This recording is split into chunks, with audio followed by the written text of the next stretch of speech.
We go from the problem to the pattern. There's a problem. This is like, I drew this as a circle for showing how a woman might move from the problem to the pattern. So in this case, we've got the problem. She has a response to it, which is normal, whatever she decides to do. And then her mate has a reaction to her response. So far, so good. That's normal. You got a problem, you present a solution, or you bring up the problem to talk about it, and your mate reacts. So far, so good. But here's where the rub comes in. Hello, I'm Dr. Debi, and I've been helping men, women, and couples grow together for more than 25 years. Now it's your turn to learn what I learned and taught as a couples counselor and university professor. This is your personal development podcast packed with instant encouragement and practical tips. This is a safe place where women are valued and men are respected. We talk about biology, socialization, behavior, emotions, communication, and connection, because men and women are different. Always have been, always will be, and that's a very good thing. But here's where the rub comes in. It is her reaction to his reaction that is that spot where we can launch off into a whole new pattern. The pattern starts with an unresolved problem. So for instance, step 1, the problem is he's not talking to her. Her response is, "You never talk to me anymore." I heard that never statement there, a generalized statement again, right? His reaction is he shuts down. He doesn't say anything. He doesn't do anything. He just seems like he's not comprehending. He's shut her out. Step 3, her reaction to his reaction is that she brings out the wrecking ball. "I'm talking to you. You don't ever pay attention to me. We never talk anymore. What's wrong with you?" And now it's not about the initial thing of we don't talk, which she could have presented in a less harsh way. There's better ways to bring up problems than a negative way or harsh way of doing it. Instead, she brought it up harshly with a generalized statement. He stonewalled her, and then she reacted to the stonewalling, and now they've got a new pattern. And now the pattern isn't about the fact that they weren't solving the initial problem. The pattern is actually that she's pursuing and he's withdrawing. And she pursues more and he withdraws more. She pursues more, he withdraws more. And pretty soon he is going to either lash out or walk out. Those are kind of his only options. It's like he can keep avoiding it or he can fight back. When he fights back, now you've got another problem, and the pattern goes on and on. So you can see how things can get kind of difficult for you to discern. Let's take another example. This is from the guy's perspective. The guy notices a problem. He brings up his solution to it. She reacts. He doesn't like her reaction. And let's say, he's talking about the grocery bill. She does primarily the grocery shopping. Sometimes he goes with her, but she's the one who decides what they're going to eat. It's very traditional family, of course. They go do the grocery shopping, and he feels like they're spending too much money. And he says, "No, we're going to give him the benefit of the doubt this time." And he brings it up nicely, okay? And he goes, "I'm kind of concerned about the amount of money we're spending on groceries every month, and I'm, would like to find some way to minimize that grocery bill." And then her reaction, we're gonna take it in a direction that he's not anticipating. She's going to go, "Well, I'm doing the best I can." She probably is. That's a very legitimate response. However, he is offended by her response because he feels like she's challenging him, that she's saying that he's critical beyond any reasonable amount, and so he doesn't like her reaction, and he reacts to her reaction. And now we're off to an unresolvable problem again, because now the issue is not the problem, the issue is the pattern. He's become the pursuer, she's the defender. Maybe she flips back and counterattacks, but we've got a whole new pattern going. That's not even about the grocery bill anymore. Now it's that, "Why don't you listen to me? Why don't you value what I do?" There's lots of different questions that are underlying all of these areas, and it starts with something very simple and turns into something very complex when you're reactive.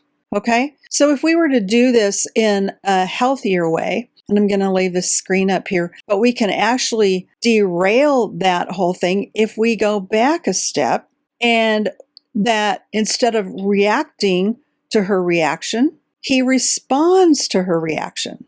And how he would respond is like, I know you are. I know you work really hard at figuring out all this stuff. It's a lot to do. I'd like for us to work together, see if we can come up with something, the two of us, that would help with that. And, I'm not blaming you for all of it. Let's just do this together. Okay? Now we're back. We're still on the same problem. We haven't gone off on a tangent. We're back on the problem. And then you've got responses instead of reactions. Are you getting the drift of this here? I hope so. If it doesn't make sense to you, please let me know in the comments below, because I want to help you untangle this. It's so crucial to being able to resolve conflict, to understand the pattern. Now, a big issue that most people have is like, well, I don't do any of that. I'm just trying to have a conversation. Well, I created a quiz for you, a free quiz that you can actually take that will help you know if you are the one who's pursuing or if you're the one who's defending. Now, it's pursuer, attacker, blamer, avoider, defender, withdrawer. Those are kind of the two positions that you can take in this negative pattern that you create together. So the link, I'm going to put the link below the video in the description below. It's entitled When We're Not Getting Along, goes through all the different reactions that people have when there's some conflict going on. It will help you identify at the end of the quiz. It'll tell you if you're a pursuer or if you're a defender, withdrawer. Those terms are pretty much interchangeable. And I'm sure that's going to help you to define your pattern better. Breaking the pattern, first thing you need to do is recognize the pattern. And the first step in recognizing the pattern is to do what I said on the last slide, which is to identify your position. And then if you've got the pursuer, then your partner is more than likely the withdrawer. That's how most of the patterns go. You have a pursuer and a withdrawer. Sometimes it flips back and forth, and if you need help figuring that out, let me know, because that's why I'm here, okay? After you recognize your pattern, then you've got to learn how to break the pattern. And you break the pattern real simply by doing something called taking a timeout. If we go back to our example, if we get to this part where you're on, let me back up the slide here for a minute and show you. If you're on step number 3 and you find yourself reacting instead of responding, if your emotions go through the roof, you can simply say, hold on a second. I'm feeling a little bit overwhelmed by what you just said. Let me take a little quick timeout and I'll be back in like 5 minutes. And then you go outside, go in the bathroom, lets people go in the bathroom to get some space and, talk yourself off the ledge, so to speak. And what you want to do is calm down your emotions so that you can come back and you can actually begin to engage in a healthy dialogue about the problem without becoming defensive, without going through any of those 6 communication problems that we talked about in the beginning today, but that you can actually come back and engage in that conversation with your mate. That makes sense? That is actually how you break the pattern, is that when you take a time out, you've taken a step back, you break the pattern, and now you can engage in a more meaningful conversation. That conversation should be about seeking first to understand, then to be understood. So if you bring something up to your mate, and your mate has a reaction, a more dramatic reaction than you expected, at that point, if you don't feel like you need a timeout for yourself, you can say to your mate, help me understand. It sounds like you feel like I'm attacking you because you're spending too much on groceries. Is that what you heard me say? And it's like, well, yeah, that's what you said. I am so sorry. You got to understand first where she's coming from before you can clarify your position and why you're doing it. Otherwise, it comes across as explaining, which is also defensive. Remember that part? Then you want to recreate connection. After you've resolved the conflict, you want to do something, you want to touch, you want to smile, you want to reconnect. While I'm on the subject, the research actually shows that happy couples say positive things to one another. The positive to negative ratio is 20-1. And when they're arguing, a happy couple still says 5 positive things for every 1 negative thing. Now that's a goal, okay? So you want to look at ways to reconnect, and you don't reconnect by going, see, I was right. You reconnect by going, I'm really glad that we could talk this through. This has been really helpful, So you're recreating that connection. And it's so important to add smile and touch. with that reconnection. I've talked about that lots of other places in the coursework, in the psychology of men, women, and marriage, the hero's journey and the heroine's journey. We cover a lot of those things about how to reconnect, the importance of touch, the importance of eye contact, and the importance of actually smiling at one another. Pause what you do and smile at each other. It seems so simple, but it is so powerful. And then lastly, the goal of resolving conflict is as you begin to learn when to use a timeout, when to pause and say, help me understand. When you do all of those things, it's going to take you a while to perfect that. Okay. The first time you do it, it's going to feel really choppy. It's probably not going to work very well. If you usually fight for hours or days, the goal is just to shorten that amount of time.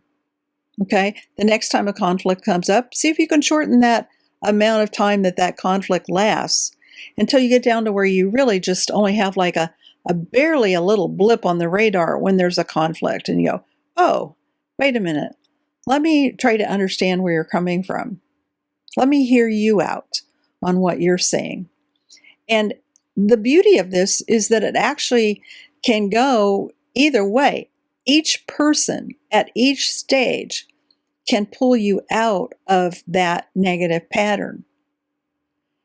It just depends on who notices and who's willing to do the work to pull you out of it. It's not gender specific in that regard. However, what triggers you, what you react to, is very gender specific. Remember all the things that we talked about for the last 3 days, that those are things that you might inadvertently be saying that cause more conflict than you intend for it to cause. And that's why I start with that before we go into the conflict resolution, is because you got to understand what kinds of things might upset your mate. And if you know those things and you're in that pattern, you go, oh, I am sorry. The way I said that, I can imagine that hurt your feelings. Will you forgive me? And then you move forward into the next spot on the cycle in terms of dialogue back and forth and how you resolve that conflict. One final thing I want to say is that in the middle of a conflict, you want to be especially careful about going face to face and being very confrontational in that way. You want to be a little bit off center, especially if things are heated, because that will also diffuse it. Doesn't mean you can't make eye contact, but just don't be square on, in your face. We are going to talk about this, whether you like it or not. I've actually seen people do that, where you will listen to me, you will talk to me, and all that happens is their mate gets defensive.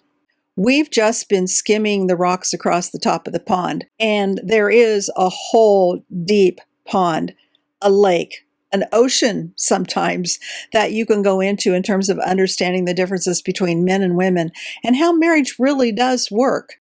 What did you think? Did the information raise more questions? Do you want to learn more? Head over to A Wise Woman's Guide for show notes and links to the resources mentioned in this episode at awisewomensguide.com.